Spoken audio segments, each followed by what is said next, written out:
Okay, let's revisit this. I know that we're, a week or more removed from this, but this is actually massive news.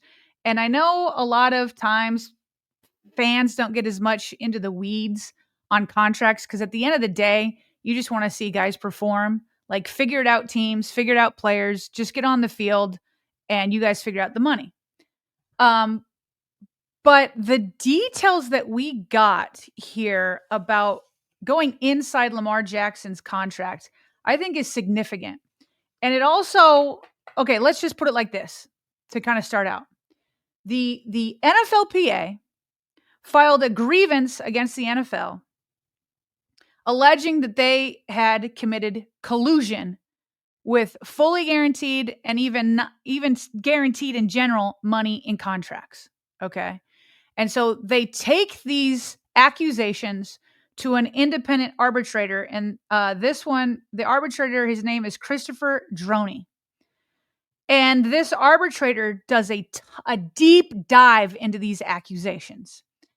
And he puts together a 61-page document summarizing all of his research. He did witness testimony with 8 different owners, plus 3 quarterbacks. There was Lamar Jackson, there was Russell Wilson, and Kyler Murray, because they were all three players coming after the Deshaun Watson deal.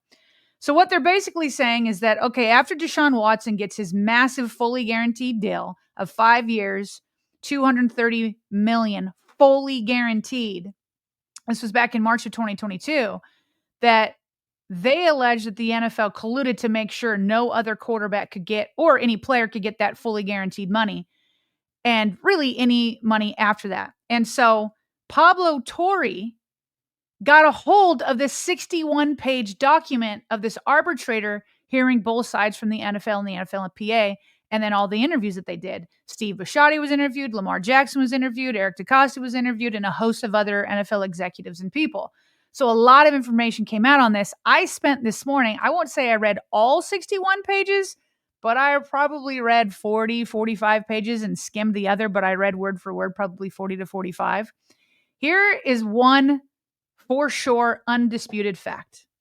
This independent arbitrator, Christopher Droney, for sure caught the NFL encouraging collusion. Without a doubt. And I think it's hard to see otherwise. So I just wanted to pull up a couple of slides for the 61-page report. Now, there's the overall NFL part of collusion, and then there's the Lamar Jackson part. Let me get to the overall part first. After that Deshaun Watson deal, there was an NFL owners meeting in 2023. And they were preparing slides. The NFL executives were preparing slides to present to NFL owners. Okay. They send it to Roger Goodell, the commissioner, and they're talking specifically about how do we address guaranteed money. So they talk about it for a while, and Roger Goodell gives the approval, okay, on this presentation. This part of the presentation of, like, they called systems updates, was about 20 minutes long in this meeting. But here's what it said on slide 17 that NFL executives, the management council, presented to owners. They're talking about how guaranteed money could really hurt teams. And it says, if guarantees continue to grow, because they're seeing a big growth in guaranteed money, if guarantees continue to grow in both amount and number of players, then there's a risk that they become the norm in contracts regardless of player quality. That not only has the potential to hinder roster management, but set a market standard that will be difficult to walk back. Of course, all clubs must make their own decisions, but continuing these trends can handcuff a club in the future. So yes, at first they were presenting a bunch of facts about guaranteed money going up. That's what these NFL executives did. But then they went beyond that and talked about how it would hurt clubs. They have the disclaimer, of course, all clubs must make their own decision. But these trends, just know, could handcuff you as a club in the future. That is for sure encouraging collusion. This Christopher Droney, the independent arbitrator, Let's make this a little bit bigger so you can see it.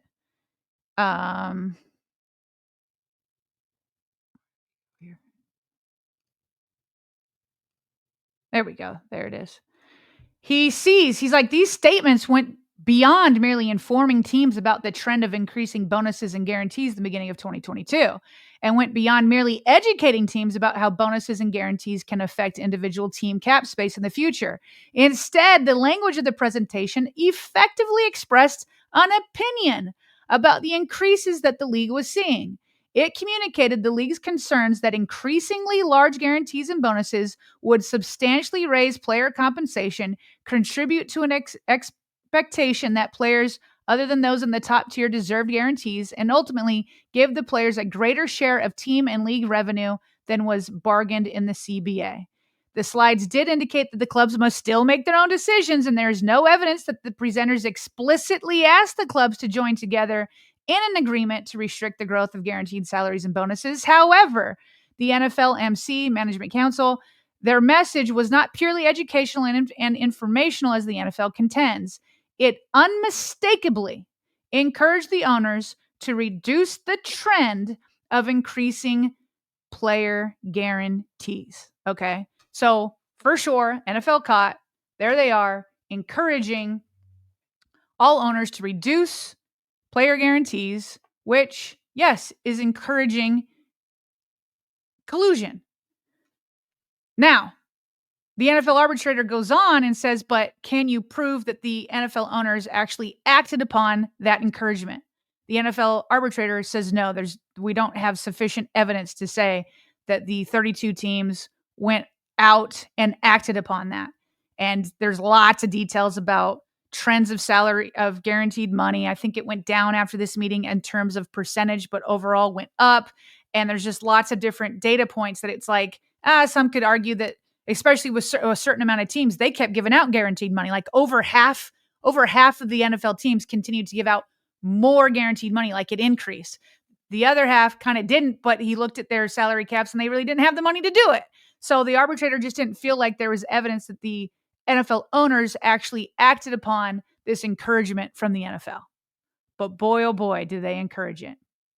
And so that's what he kind of concludes there. Now, that's the overall kind of umbrella to it. But what about what about Lamar Jackson's part of it? Like, we got a crazy amount of details that we never would have had otherwise if it weren't for this grievance and this 61-page document. So first of all, we got to remember to go back. Remember, in 2022 is when Deshaun Watson got his fully guaranteed contract. That's what triggered everything. And it just so happened to coincide with the Ravens and Lamar negotiating his contract. And so Eric DaCosta, according to this document, sent out a couple of different offers to Lamar. And so finally, heading into his 5th year deal on his rookie contract, he informs Eric DaCosta, quote, "I'm going to continue to request a fully guaranteed contract. I understand that you all don't, and that's fine." That's what he texted him in 2022. So then Lamar goes on and plays on his 5th year deal. Has a great year again. So after that, in the 2023 offseason, they start negotiating again. And Lamar renewed his request for a fully guaranteed contract. So what Eric decided to do was like, okay, I kind of want to try to meet Lamar halfway. And so he sends out 2 different offers with essentially fully guaranteed contracts, but they were for 3 years. Lamar rejected those because he wanted it to be a longer-term, fully guaranteed contract. So it goes on to say that after they go back through this here and there, Lamar goes ahead and requests a trade first privately. I think this was like March 2nd. Remember, at the next owners meetings, he made it public that he had requested a trade.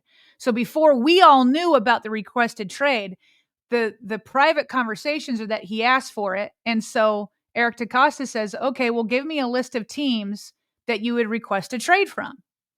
But he never gets that list from Lamar. And that's when it says that Mr. Jackson said that the microphone on his phone was not working, making communications with Mr. DaCosta difficult. I find that one to be funny. I don't like it could be true. It could not be true. But it's just funny. Like, get this man a phone that works during these negotiations. And so, so he never gets that list.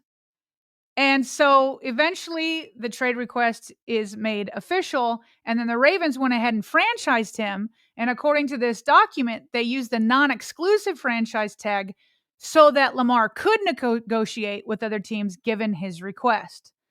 So this is what's crazy. Only a couple teams often expressed interest to DaCosta in signing him prior to the Ravens' decision to franchise him. So a couple of teams often expressed interest before the franchise tag. Okay. But then afterwards, after the franchise tag, no team reached out directly to Mr. Jackson, close quote. I still find it incredibly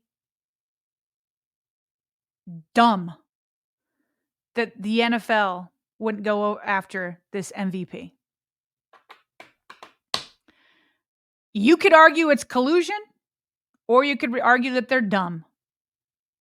I don't know. What I do know is that the NFL encouraged collusion, and I do know a lot of NFL owners weren't happy to see Deshaun Watson get that fully guaranteed money, and I think the NFL and NFL owners were determined to make Deshaun Watson an aberration.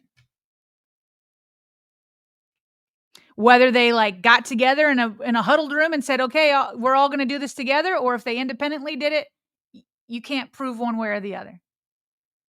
But the bottom line is how did this get resolved? Well, Eric DaCosta starts preparing for the 2023 draft under the assumption that that Lamar would no longer be playing for the Ravens. But on the eve of the draft, he gives one last effort before he starts considering drafting other quarterbacks. He gives one last effort, sends Lamar a new offer, which is the one that he accepted and we all know about. And he went on and signed it. And for 5 years, $260 million, with $135 million guaranteed at signing and a $72.5 million signing bonus. This was a surprise. It says, much to Mr. DaCosta's surprise, Mr. Jackson quickly accepted it. Deadline spur action.